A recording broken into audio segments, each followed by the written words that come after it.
அனைவருக்கும் வணக்கம். இப்போ எல்லோருடைய மனசுலயும் ஓடிக்கிட்டு இருக்கிற ஒரே கேள்வி, ப்ரொவிஷனல் செலக்ஷன் லிஸ்ட் எப்போ ரிலீஸ் ஆகும், எங்களுக்கு வேலை கிடைக்குமா கிடைக்காதான்னு அந்த பட்டியலை பார்த்து தான் முடிவு பண்ண முடியும். இத பத்தி தான் இந்த வீடியோல தெளிவா பார்க்க போறோம். முதல்ல சில விஷயங்களை நாம தெளிவுபடுத்திக்கணும். CV லிஸ்ட் வெளியானது உங்களுக்கு தெரியும். டிசம்பர் மாசம் முழுக்க சான்றிதழ் சரிபார்ப்பு பணிகள் விறுவிறுப்பா நடந்து முடிஞ்சிருக்கு. CVக்கு போனவங்கள்ல யாருக்கெல்லாம் தகுதியான சர்டிபிகேட்ஸ் இருக்கு, யாரெல்லாம் PSTMல வர்றாங்க, யாருடைய முன்னுரிமை சான்றிதழ்கள் சரியா இருக்குன்னு சரிபார்க்கிற வேலையில TRB இப்போ தீவிரமா இருக்காங்க. சாதாரணமா ஒரு போட்டித் தேர்வுல CV முடிஞ்சு அதுல இருக்கிற முரண்பாடுகளை களைஞ்சு ஃபைனல் லிஸ்ட் போட குறைந்தது 2 முதல் 3 வாரங்கள் வரை கால அவகாசம் எடுக்கும். இப்போ நாம 2025ஓட கடைசி நாட்கள்ல இருக்கும். TRBயை பொறுத்த வரைக்கும் பொங்கல் பண்டிகைக்கு முன்னாடியே நல்ல செய்தியை சொல்லணும்னு தான் முயற்சி பண்ணுவாங்க. எங்களுடைய கணிப்புப்படி 2026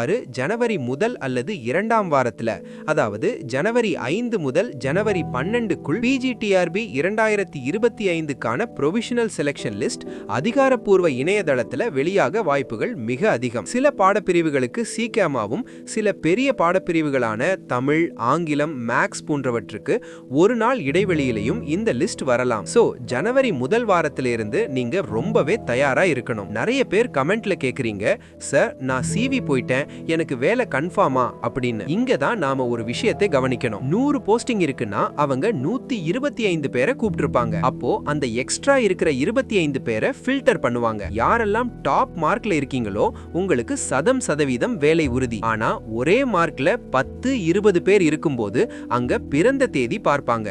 சீனியாரிட்டி அடிப்படையில தான் செலக்ட் பண்ணுவாங்க. இதனால தான் இந்த லிஸ்ட் தயார் பண்ண இவ்வளவு டிலே ஆகுது. அதே மாதிரி இப்போதைக்கு வேகன்சி இன்க்ரீஸ் பண்றது பத்தி எந்த அறிவிப்பும் வராததால செகண்ட் லிஸ்ட் வரதுட்டான வாய்ப்பு ரொம்ப குறைவு தான். லிஸ்ட் வந்த உடனே உங்க பெயர் அதுல இருக்கான்னு செக் பண்ணிட்டு அடுத்து உங்களுக்கான அப்பாயின்மெண்ட் ஆர்டர் கவுன்சிலிங் மூலமா வழங்கப்படும். அதுக்கு தேவையான ஒரிஜினல் டாக்குமெண்ட்ஸை இப்பவே தயார் செஞ்சு வைங்க. இந்த தகவல் உங்களுக்கு உபயோகமா இருந்தா ஒரு லைக் பண்ணுங்க.